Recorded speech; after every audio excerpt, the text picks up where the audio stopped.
Good morning. It's Dennis. It's Pop, Dennis Murray again. Um, Odd day.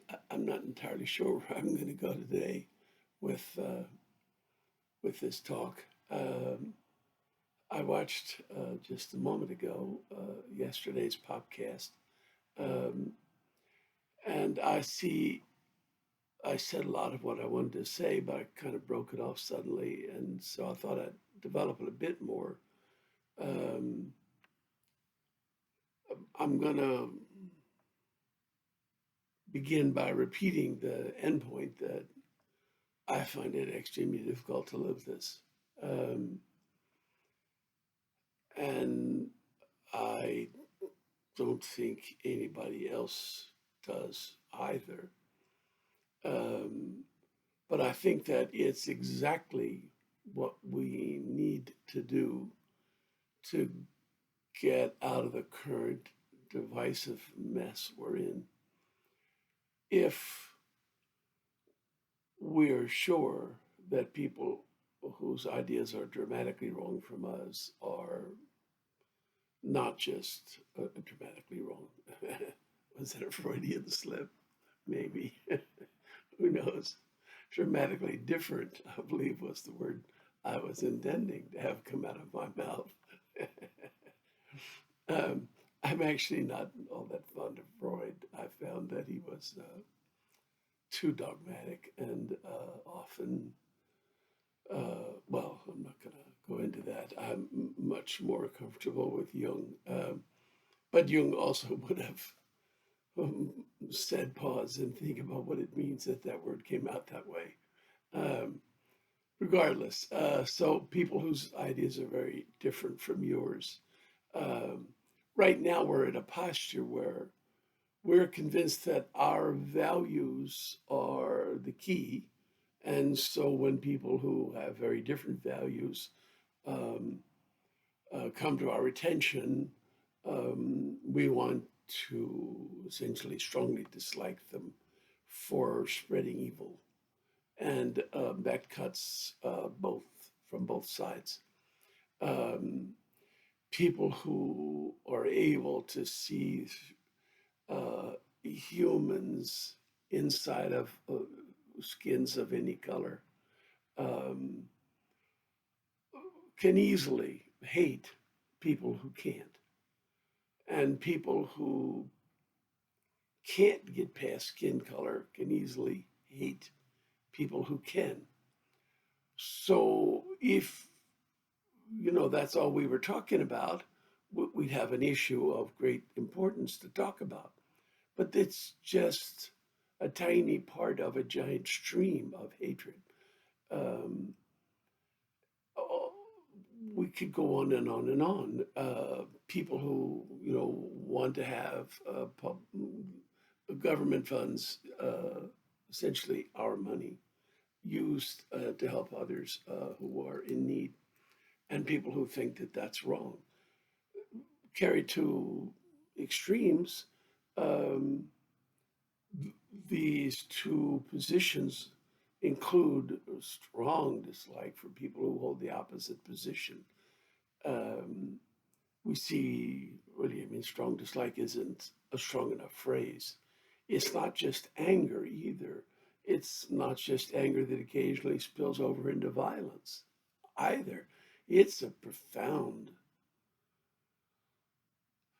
refusal to see in the other any humanity, any redeeming qualities, anything that you want to have in common with them.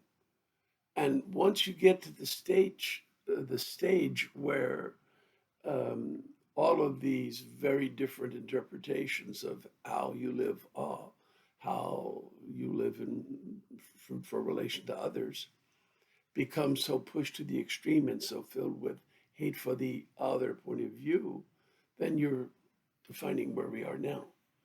And if you're happy with it, then, you know, I'm kind of a curiosity. I'm somebody who's talking utter nonsense. Um, if you don't think it's a good place for our country to be in, for ourselves as a community of people to be in, or the world to be in, and we can see increasingly the world is dividing along the same ways that we are in the United States. Um, if this seems like a disaster gaining momentum that we really need to do something about, then I think you need to consider what I'm talking about enough to go look inside yourself and see if you can find a way out. There's, essentially, Jung's wisdom was that there's usually a third way. When it looks like there's only two extremes, there's usually a third way, and you just need to find it. Um, and so you don't cave in quickly. I think that the third way is you look into your psychology and discover that the highest value is each other, and it's higher than the particular values that some find, that each of us find for how we should be with each other. And so it may be hard to imagine that somebody who's walking up and down the streets carrying a Nazi flag is trying to live his sense of connectedness to others, is trying to, show the community how you care for each other. Um, but essentially,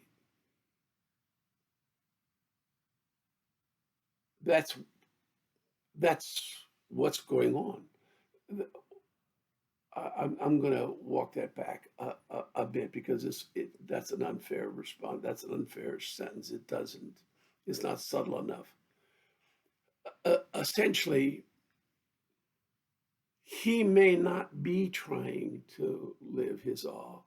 He may have rejected his all. He may be uh, trying to live his opposition to all. He may be wanting only to be together on his own terms and conditions and not to be together as the highest value. And so you're able to see through the things that he's saying and doing, um,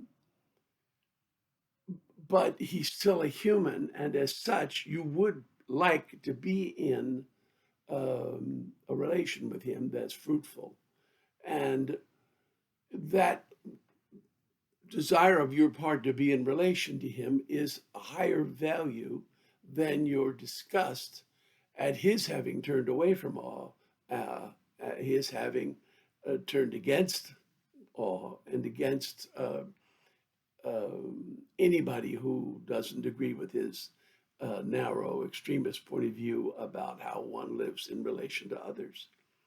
Um, there are people who do turn away from awe. It would be meaningless if we couldn't turn away. It wouldn't be a call, it would be a compulsion.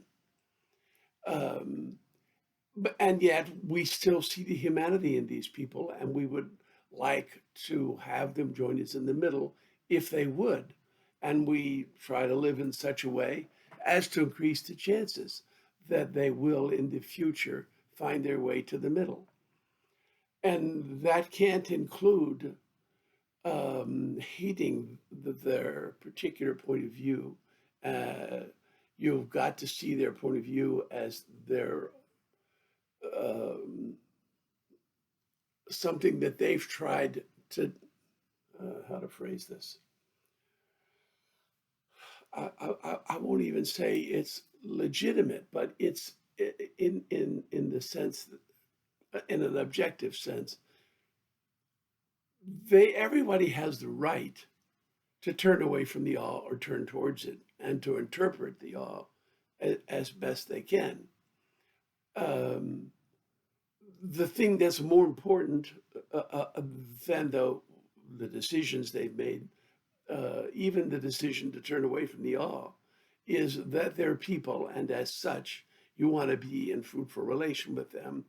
And if that's your highest value, then you've got to keep that open at all times, and hope that they choose to enter the center, the middle, um, by becoming refreshed from by their awe and seeing a sense of connection of a far different, more inclusive sort.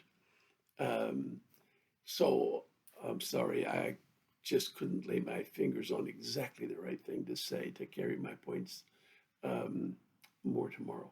Okay, take care.